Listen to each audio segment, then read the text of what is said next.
of a country, it's not even a nation. This kid lost his father. Look at the pain of war. Look in his eyes. And think about his dead in the coffin, right behind it, and the little American flag he's got folded. That's the cost of war.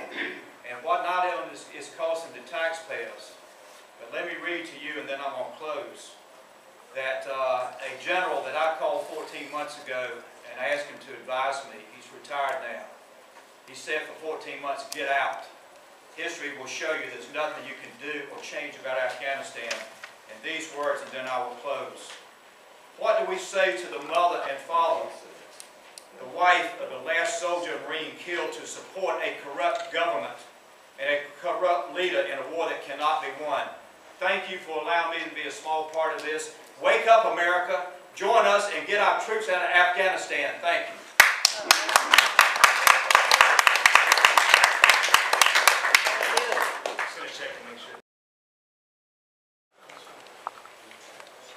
Well, we have a little different takes on this, but we're talking at the same time.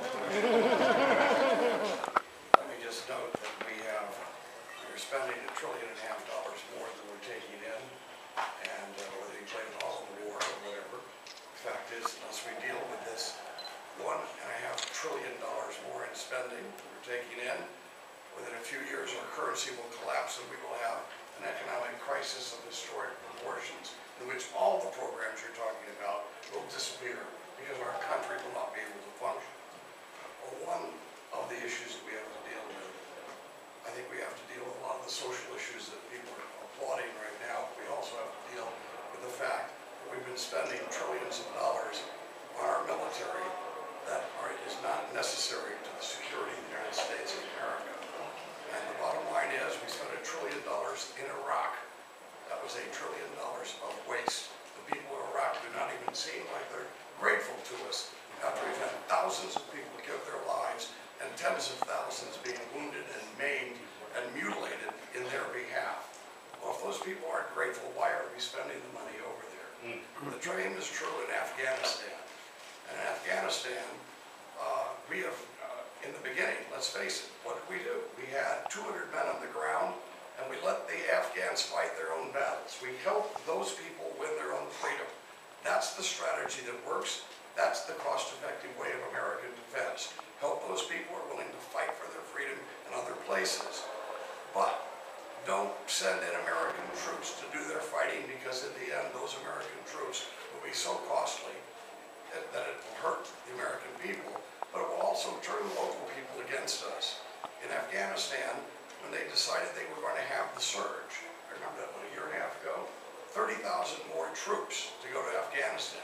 I went through briefing after briefing on this. How much is it going to cost? I'd ask at the end of the briefing. They didn't seem to answer, they didn't cover that in the briefing. And it was, well, it's $1 million a troop. So for 30,000 troops, you're talking about $30 billion a year. To which I replied at least a half a dozen times, some of you were there when I did, General, don't you think we could bribe every official in Afghanistan for $3 billion, 1/10 the price? Right now, we're spending, what, about $110 or so billion a year, maybe more, in Afghanistan. I don't know what the exact figure is, but it's well over $100 billion. Well, the whole Afghan economy is only worth about $12 to $14 billion a year, which does indicate we could give money to people and have them. And someone has asked me, what's your exit strategy?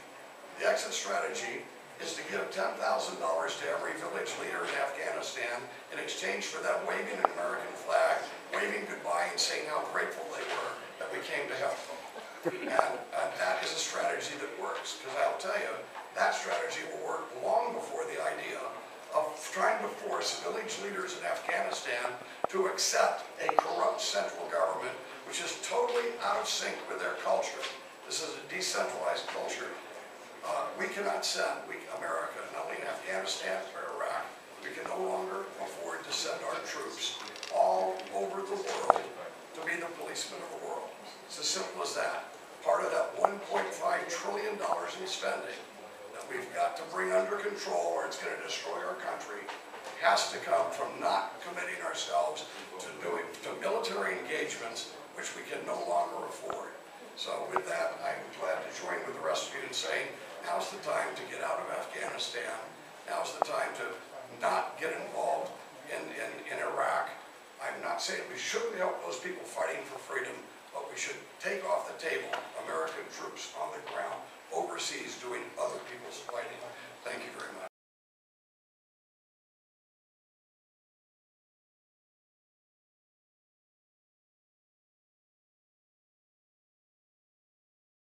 At the Center for International Policy, and I direct the Afghanistan Study Group Project. The Afghanistan Study Group Project is a collection of foreign policy and public policy experts, about 55 of us, who last year got together, looked at Afghanistan, looked at U.S. policy in Afghanistan, took a step back and said, you know what, this does not make any sense. And what unites us in all this is a collection of reasons. I mean, you could literally put 7 or 8 reasons why we should change course in Afghanistan, put them in a hat, and pull it out.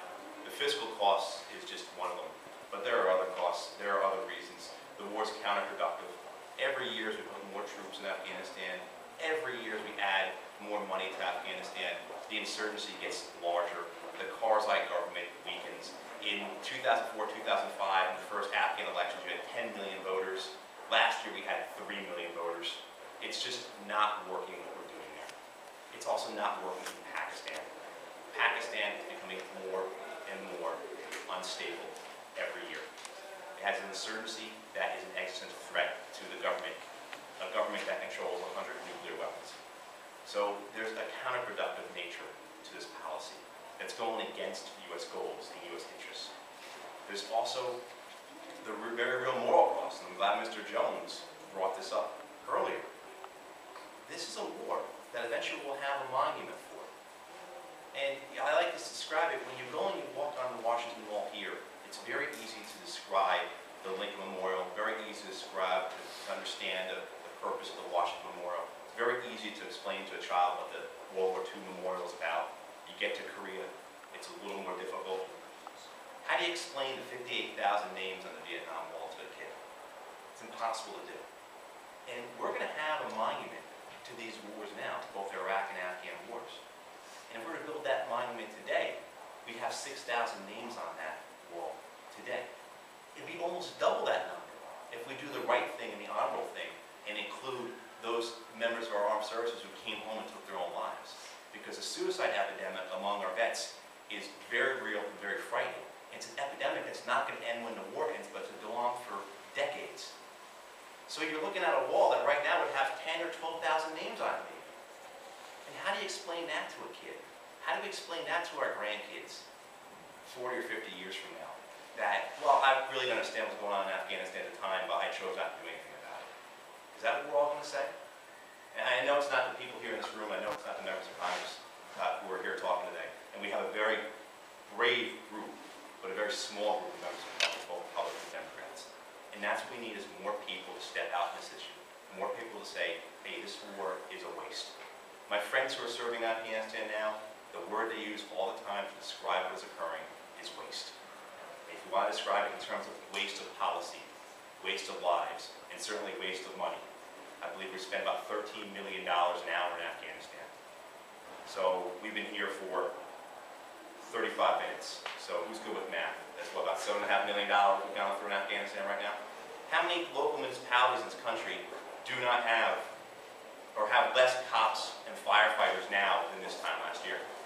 You know, how many different university students are going to have to pay, you know, their college debt is going to take longer to pay off? How many people hit that big pothole on Constitution Ave today driving up here? I mean, there are all kinds of investments we're not making in this country because we're engaged in wars overseas.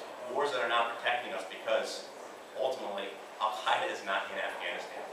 So I appreciate everyone coming here today, and I appreciate you taking the time to listen to us. And I encourage you all to speak out more and lead on this issue. And thank you very much.